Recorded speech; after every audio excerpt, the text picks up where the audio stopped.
Hello, good evening and welcome back my YouTube channel English for success.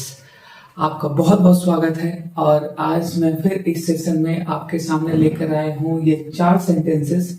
मैं हर session में 5 sentences लेकर आता था, लेकिन इस सेंटेंस में एक सेंटेंस कम है क्योंकि आज के सेंटेंसेस थोड़े लॉन्ग हैं, राइट? और उसके ऑप्शंस भी थोड़े लॉन्ग हैं। तो आज हम लोग 4 सेंटेंसेस को ही डिस्कस करेंगे और ये सेंटेंस इंप्रूवमेंट का पार्ट है। Okay, so okay, let's get started.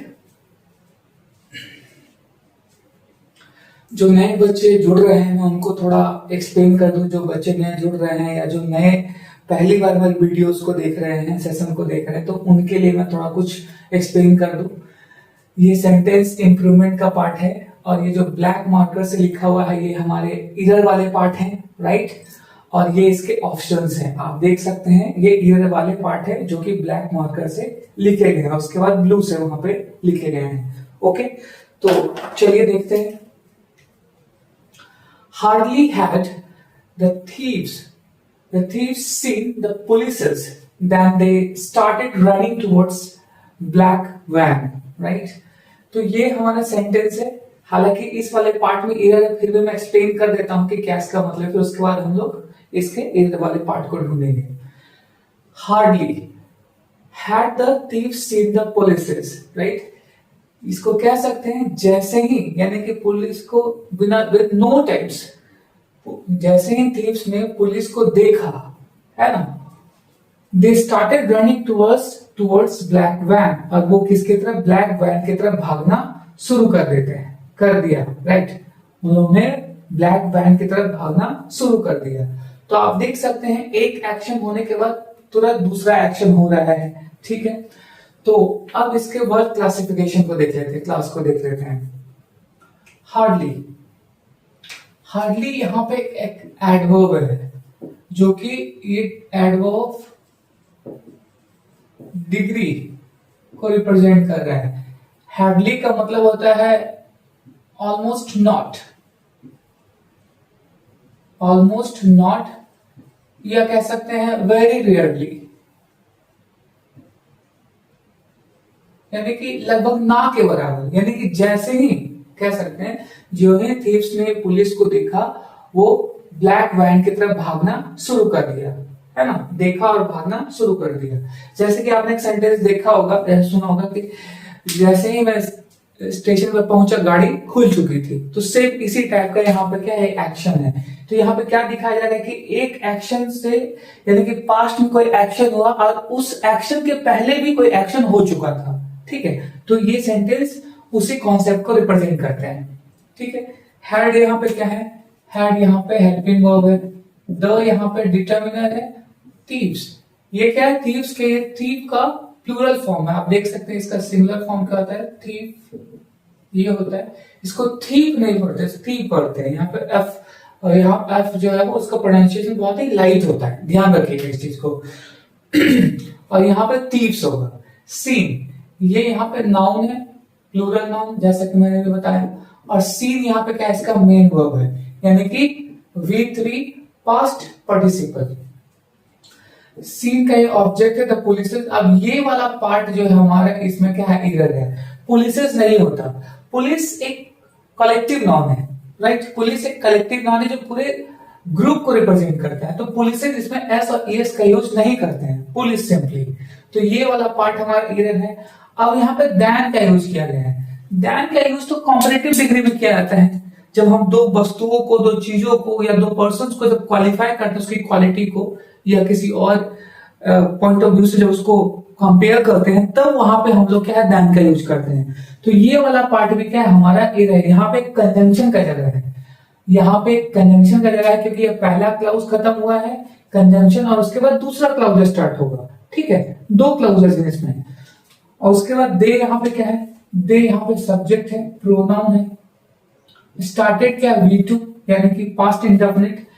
और स्टार्ट के बारे में थोड़ा देख लीजिए। स्टार्ट के साथ हम लोग 2 तरीके के वर्ब यूज करते हैं, 2 तरीके से वर्ब यूज करते हैं, ठीक है? हालांकि ये मेन वर्ब है। इसके बाद अगर कोई वर्ब आता है तो या तो वो ING फॉर्म में आएगा या 2 प्लस V1 के फॉर्म में आएगा, ध्यान रखिएगा। चलिए मैं इसको यहाँ पर एक्सप्लेन कर देता हूं। स्टार्ट के बाद जब भी कोई वर्ब यूज होता है, या तो उसके बाद वर्ब प्लस आईएनजी का यूज होगा, या 2 प्लस V1 का यूज होगा, इस तरीके से। तो आप ध्यान में रखेंगे, तो स्टार्ट के साथ ये सारे वर्ब हम लोग इस तरीके से यूज करते हैं, राइट। तो वर्ड्स यहाँ पे क्या है, प्रपोजिशन है जो कि डायरेक्शन को रिप्रेजेंट कर रहा है, जो कि डायरेक्शन को। ब्लैक यहाँ पे एडजेक्टिव है और वैन यहाँ पे नाउन है, यानी कि ये कौन सा एडजेक्टिव, इसकी क्वालिटी को, इसके कलर को दिखाया जा रहा है। Black van, right, car. Van का मतलब बड़ी सी वैन, जिसको कार भी कह सकते हैं, ठीक है। अब यहाँ पे मैंने दो इधर आपको बताया कि पहला तो पुलिसेस यहाँ पे नहीं होगा और दूसरा दैन का यूज नहीं होगा, बाकी यहाँ पे सारे सही हैं। आगे देख लेते हैं, अब ऑप्शन पे चलते हैं। Thieves seen the police then, फिर यहाँ दैन का यूज किया गया। यहाँ पे पुलिस को तो सही कर लिया गया, लेकिन दैन को यहाँ पे यूज किया गया, तो यहाँ पे ये रॉन्ग है। अब यहाँ पे आप ऐसे भी इसको पहचान सकते हैं, एरर है। थीव के साथ एस का यूज नहीं करते, राइट, ध्यान रखिएगा। थीव के साथ एस का यूज नहीं करते क्योंकि इसका प्लूरल फॉर्म थीव्स होता है, ना कि थीव्स। इसमें एस नहीं लगाते, तो ये ग्रामेटिकल एरर है यहाँ पे, ठीक है। हालांकि यहाँ पे वैन का यूज सही था। फिर यहाँ पे देखिए पुलिसेस का यूज किया गया, जो कि यहाँ पे एरर है।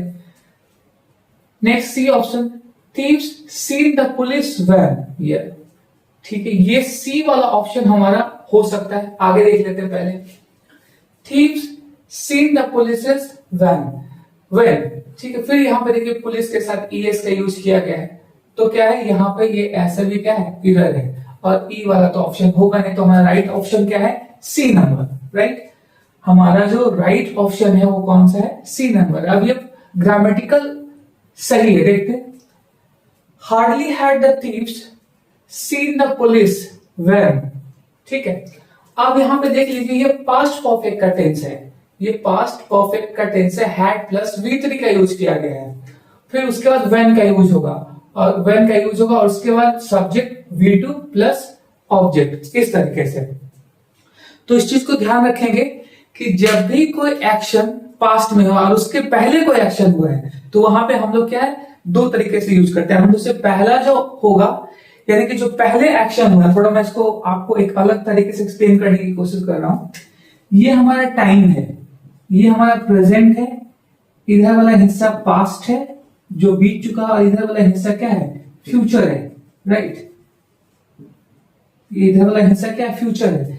अगर पास्ट में कोई एक्शन हुआ है और उस एक्शन के पहले भी कोई एक्शन हुआ है, तो इस एक्शन के साथ क्या, पास्ट परफेक्ट का यूज करते हैं, और इस वाले के साथ पास्ट इंडेफिनिट का यूज करते हैं, ठीक है। इसी कॉन्सेप्ट को यहां पे अप्लाई किया गया है। यानी कि पहले क्या हुआ, पहले पुलिस को देखा चोरों ने, उसके बाद उन्होंने भागना शुरू किया। लेकिन पहला एक्शन क्या है, पुलिस को देखना, और उसके बाद का एक्शन क्या है, वैन के पीछे भागना। तो इसीलिए जो पहला एक्शन हुआ है उसके साथ हम लोग क्या यूज करते हैं, हैड प्लस V3, यानी पास्ट परफेक्ट का, और उसके बाद का जो होगा उसके साथ पास्ट इंडेफिनिट का, जो कि इस रूल, इस सेंटेंस में उस रूल को फॉलो किया जाएगा। V2 यहां आप देख सकते हैं, ठीक है। आई होप ये सेंटेंस क्लियर हुआ होगा। Now let's see the second sentence.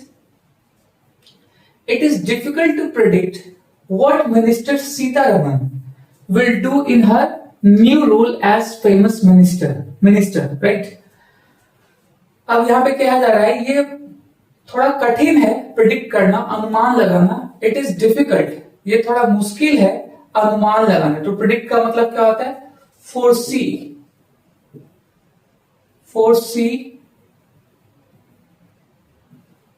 forecast, right, अनुमान लगाना, फोरसी, फोरकास्ट। आगे के बारे, फोर का मतलब होता है आगे के बारे में। ये क्या है ना, इसका प्रीफिक्स है फोर, और उसके बाद कास्ट या सी जोड़ा गया। फोर का मतलब क्या होता है, आगे के बारे में सोचना, या आगे के बारे में जो भी आप उसके चाहें, इन फ्यूचर, फॉरवर्ड, है ना, इसके बाद इस तरीके से। Predict what minister Sitharaman will do in her new role as famous minister, यानी कि ये डिफिकल्ट होगा अनुमान लगाना कि जो फेमस मिनिस्टर है सीतारमन की वो अपने मिनिस्टर के रोल में भूमिका में वो आगे क्या करेगी, ठीक है, will do in her new role, नए रोल में एज अ किस रूप में, फेमस मिनिस्टर के रूप में, एक चर्चित मिनिस्टर के रूप में, मंत्री के रूप में, ठीक है। अब इसके वर्ड क्लासिफिकेशन को देख लेते हैं। इट यहाँ पे क्या है, प्रोनाउन है, ये सब्जेक्ट की तरह, इज यहाँ पे लिंकिंग वर्ब है, वर्ब टू बी जिसको कह सकते हैं, वर्ब टू बी। डिफिकल्ट ये एडजेक्टिव है, ठीक है, डिफिकल्ट यहाँ पे एडजेक्टिव है। To predict, two plus V1 जिसको इंफिनिटिव कहता है, ये वर्ब फ्रेज भी है, ठीक है, इसको ध्यान में रखेंगे। व्हाट यहाँ पे क्या है, ये इंटरोगेटिव प्रोनाउन की तरह यूज हो रहा है, राइट, इंटरोगेटिव है, इसको रिलेटिव प्रोनाउन भी कह सकते हैं। मिनिस्टर क्या है यहाँ पे, सब्जेक्ट, मिनिस्टर सीतारमन, ठीक है, ये कॉमन कंपाउंड नाउन जिसको कह सकते हैं, कंपाउंड नाउन, ठीक है, मिनिस्टर सीतारमन। अब इसका जो, इस सब्जेक्ट का जो वर्ब है ये क्या है, विल डू, विल यहाँ पे हेल्पिंग वर्ब है और डू यहाँ पे मेन वर्ब है। इन प्रपोजिशन है, प्रपोजिशन अक्सर अपने बारे एक ऑब्जेक्ट लेता है, तो हर न्यू रोल, ये पूरा का पूरा इसका क्या है, ऑब्जेक्ट है, ठीक है। अब यहाँ पे हर क्या है, डिटर्मिनर है, न्यू क्या है, एडजेक्टिव है, और रोल यहाँ पे क्या है, नाउन है, भूमिका में, एक अपने नई भूमिका में, रोल में। एज, एज यहाँ प्रपोजिशन है, ध्यान रखिएगा, एज यहाँ पे प्रपोजिशन कंजंक्शन नहीं है, अगर ये कंजंक्शन होता तो इसके बाद फिर से एक सब्जेक्ट होता, वर्ब होता, क्योंकि एज यहाँ के रूप में है तो ये एज यहाँ पे प्रीपोजिशन। फेमस यहाँ पे क्या है, एडजेक्टिव, फेमस का मतलब क्या होता है, रिनाउंड, रिनाउंड, पॉपुलर, स्टीम्ड कह सकते हैं इसको, इन सबका मतलब क्या होता है, चर्चित, है ना, फेमस। मिनिस्टर फिर से यहाँ पे क्या है, नाउन है। अब यहां पे तो मुझे कोई गलती नहीं दिख रही, ठीक है। It is difficult to predict what minister Sitharaman will do in her new role as famous minister, क्योंकि ये सारा सेंटेंस अपने सीक्वेंस में है, इसमें कहीं कोई गड़बड़ी नहीं है। फिर भी हम लोग ऑप्शन देख लेते हैं। Will do in her new year, अब यहाँ पे न्यू ईयर जो है ये कॉम्परेटिव डिग्री को आता है, न्यूअर, फास्टर, लॉन्गर, है ना, एल्डर, इस तरीके से टॉलर, इस तरीके से यहाँ पे तो यहाँ कंपैरिजन की तो कोई बात ही नहीं की जा रही। अब बी नंबर ऑप्शन देखते हैं, will do with her new role. With her new role कहने का मतलब विद का यूज तब करते हैं जब कॉम्परेटली आपके साथ कोई वर्क होता है, ठीक है, आप किसी के साथ वर्क कर रहे हैं या आप किसी चीज के हेल्प लेके आप उससे वर्क कर रहे हैं, तो वहां पर विद का यूज किया जाता है। जबकि इनके पैरेलल में कोई ऐसा यूज नहीं किया जाए, ना कोई व्यक्ति है ना कोई वस्तु है, तो यहाँ पे विद का यूज नहीं होगा, राइट। फिर यहाँ पे प्रपोजिशन है, विल बी डन। अब ये वाला पार्ट देख लीजिए, विल बी डन, किया जाएगा, ये एक्टिव पार्ट है, यहाँ पे सब्जेक्ट कोई काम करेगा, ना कि सब्जेक्ट पर काम किया जाएगा। तो विल बी डन कहने का मतलब यहाँ पे ये हेल्पिंग वर्ब हो गया, बी यहाँ हो गया बेस वर्ब, और डन यहाँ पे V3 हो गया पास्ट पार्टिसिपल, ये पैसिव को रिप्रेजेंट कर रहा है, जबकि यहाँ पे इसका कोई उपयोग है ही नहीं। यहाँ पे सिंपली सीतारमन क्या, मिनिस्टर सीतारमन यहाँ पे एक्टिव पार्ट में, और वो इनके बारे में कहा जा रहा है कि वो आगे फेमस मिनिस्टर जो अपने रोल में, नए रोल में अब क्या भूमिका निभाएंगे एज अ फेमस मिनिस्टर के रूप में। तो ये भी हमारा ऑप्शन गलत है। विल बी डूइंग, अब ये वाला पार्ट देख लीजिए, यहाँ पर V4 का यूज किया गया, वर्ब प्लस आईएनजी, वो कर रही होंगी, तो ऐसा तो हुआ नहीं है, बस एक अनुमान है, प्रिडिक्ट किया जा रहा है कि जब वो फेमस मिनिस्टर के रूप में शपथ ग्रहण करेंगी या कार्यभार संभालेगी तो वो क्या करेगी, है ना, क्या कर रही होंगी कहने का मतलब वो, यानी कि ऑलरेडी वो पोस्ट पर है और वो अपना काम कर रही हैं, तब तो यहाँ पे ये फिक्स नहीं बैठ रहा, यहाँ पे ये हो ही नहीं सकता, राइट। तो ये यहाँ पे एरर है, यानी कि हमारा राइट ऑप्शन कौन सा होगा, E number, right. Now let's jump on the next sentence, third. The police looked for the fraud jewellery. अब इसके प्रोनाउंसिएशन को ध्यान रखिएगा, इसको हम ज्वेलरी नहीं पढ़ते, इसको ज्वेलरी पढ़ते हैं। व्हाट, ज्वेलरी, राइट, इसको हम लोग क्या पढ़ते हैं, jewellery. Fraud jewellery all over the country but Drew back, ठीक है, बट ड्रू बैक। बट यहाँ पे क्या है, कोरिलेटिव कंजंक्शन है, दो इंडिपेंडेंट क्लॉजेस को जोड़ रहा है। बट ऐसे भी क्या है, कॉन्ट्रास्ट को रिप्रेजेंट करता है, एक तरफ नेगेटिव तो एक तरफ पॉजिटिव, एक तरफ अच्छा तो एक तरफ बुरा, इस तरीके से, एक तरफ कॉज तो एक तरफ कॉन्सिक्वेंसेस, राइट, इस तरीके से। इसके अच्छा पहले इसके मतलब को समझ लेते हैं। The police look for the fraud jewellery all over the country but Drew back. Police जो है वो तलाश कर रही थी, फ्रॉड का मतलब है धोखाधड़ी वाले उस ज्वेलरीज को, गहने को पूरे कंट्री में, all over the country, but Drew back. अब यहाँ पे जो वर्ड फ्रेज है, वर्ब फ्रेज ड्रू बैक, ये इसमें एरर है। ड्रू बैक का मतलब होता है not to do something, you are expecting to do, not doing something. आप कुछ भी करना नहीं चाहते हैं, यानी कि आप ये सोच रहे हैं, ड्रू बैक कहने का मतलब वापस लौटाना। आप जानते थे कि नहीं मिलेगा और आप वहां से जानबूझकर चले आए, ड्रू बैक, है ना, इंटेंसली। तो यहां पे ऐसा नहीं हो सकता। अब आगे देखते हैं, कंट्रीज बट ड्रू बैक। अब यहाँ पे एक कंट्री की बात की जा रही है, ना कि कंट्रीज। फिर से अगर मान ली कंट्रीज भी होता तब भी यहाँ पे ड्रू बैक नहीं होता, तो यह यहाँ पर रॉन्ग है। Country but Drew a blank, ये एक फ्रेज है, ये एक फ्रेज है। इसका मतलब होता है fail to do something. Fail to do something मैंने शॉर्ट फॉर्म में लिख दिया है, समथिंग को ध्यान रखिएगा। Fail to do something, right, यानी किसी चीज को करने में फेल हो जाना, यानी कि हैव नो सक्सेस। आप इसको भी यहां ऐसे भी समझ सकते हैं, हैव नो सक्सेस, वो सफल नहीं होना, ठीक है। तो ये इसका मीनिंग है, फिक्स्ड फ्रेज है ये। तो ये वाला जो आंसर है हमारा ऑप्शन बी नंबर राइट होगा। अब आगे देख लेते हैं, country but drew a circle, इसका तो कोई मतलब ही नहीं बनता। ड्रू अ सर्कल व्हाट, यहाँ पे वापस फेल होने की बात की जा रही है, तो ड्रू अ सर्कल तो इसका कोई मीनिंग ही नहीं निकलता। कंट्री बट ड्रू बैक, फिर से वही ड्रू बैक आया है, तो ये भी हमारा ऑप्शन क्या है, बी नंबर रॉन्ग है, और ई नंबर भी रॉन्ग है। तो हमारा राइट ऑप्शन क्या है, बी नंबर। अगर आपको फ्रेज या इडियम्स आपको पता है तो आसानी से किसी भी आंसर्स को चूज कर सकते हैं। तो ड्रू अ ब्लैंक एक फ्रेज है जिसका मतलब क्या होता है, फेल टू डू समथिंग और हैव नो सक्सेस, राइट। तो इसलिए हमारा राइट ऑप्शन कौन सा हो जाएगा, B number. Okay, now the last sentence, fourth number, nationalization of banks in the 1970s was undertaken by then PM Indira Gandhi, right? अब इसका मतलब क्या हुआ, नेशनलाइजेशन का मतलब था राष्ट्रीयकरण, यानी बैंकों का राष्ट्रीयकरण। बैंक से यहाँ पे एस लगा हुआ प्लूरल, बैंकों का राष्ट्रीयकरण इन द 1970s, यानी कि 1970 के दशक में बैंकों का राष्ट्रीयकरण वाज अंडरटेकन बाय देन, जिसको किया गया था। देन मतलब यहाँ पे क्या होगा, तत्कालीन पीएम इंदिरा गांधी, यानी कि उस समय के जो तत्कालीन जो पीएम थी, प्राइम मिनिस्टर थी, जिनका नाम क्या था, इंदिरा गांधी का, उसका यानी उन्होंने बैंकों का राष्ट्रीयकरण किया था कब, 1970 के दशक में, ठीक है। हालांकि 1969 में ही हुआ था, लेकिन 1970 में इसको मतलब लागू कर दिया गया। आप इसको ऐसे समझ सकते हैं।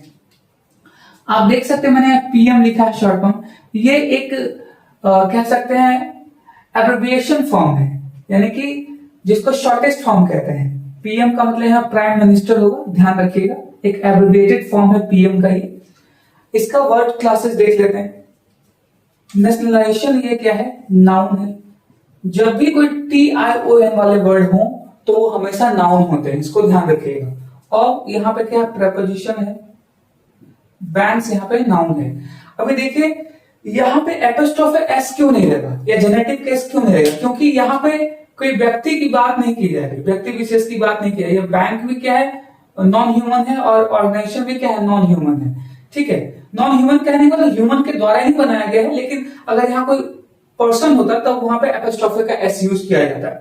जबकि दोनों साइड ही क्या है, नॉन ह्यूमन एक्टिविटीज को, यानी कि नॉन ह्यूमन यानी कि ह्यूमन के या ह्यूमन को रिप्रेजेंट नहीं किया है, सिंपली आप इसको ऐसे समझिए, इसलिए यहाँ पे ऑफ का यूज किया गया है, ठीक है।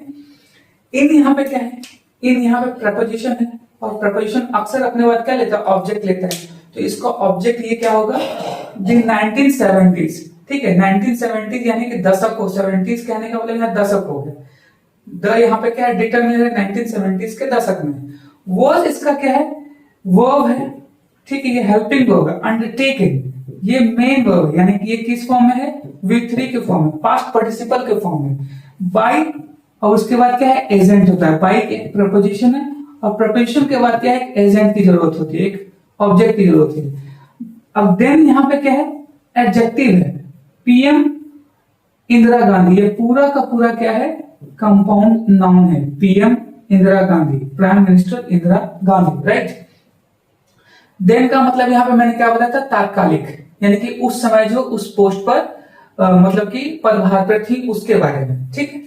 अब यहाँ पे देखिए ये जो सेंटेंस है पैसिव पार्ट में है, पीएम इंदिरा गांधी के द्वारा किया गया बैंकों का राष्ट्रीयकरण 1970 के दशक में, है ना।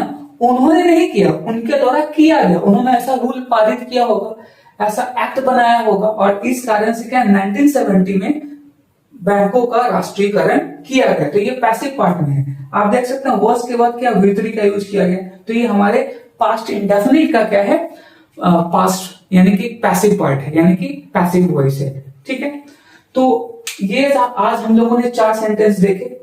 आई होप कि आज का सेशन आपको अच्छा लगा होगा, और if you like my session, my videos, my way of explanation, please hit the icon bell, subscribe my channel, and share my videos as much possible to that needy student who preparing for any kind of a competitive exams, or the other person as well, students as well, who want to improve their English or develop their English from basic to advanced. तो आज के लिए इतना ही, मिलते हैं अगले class में, तब तक के लिए नमस्कार।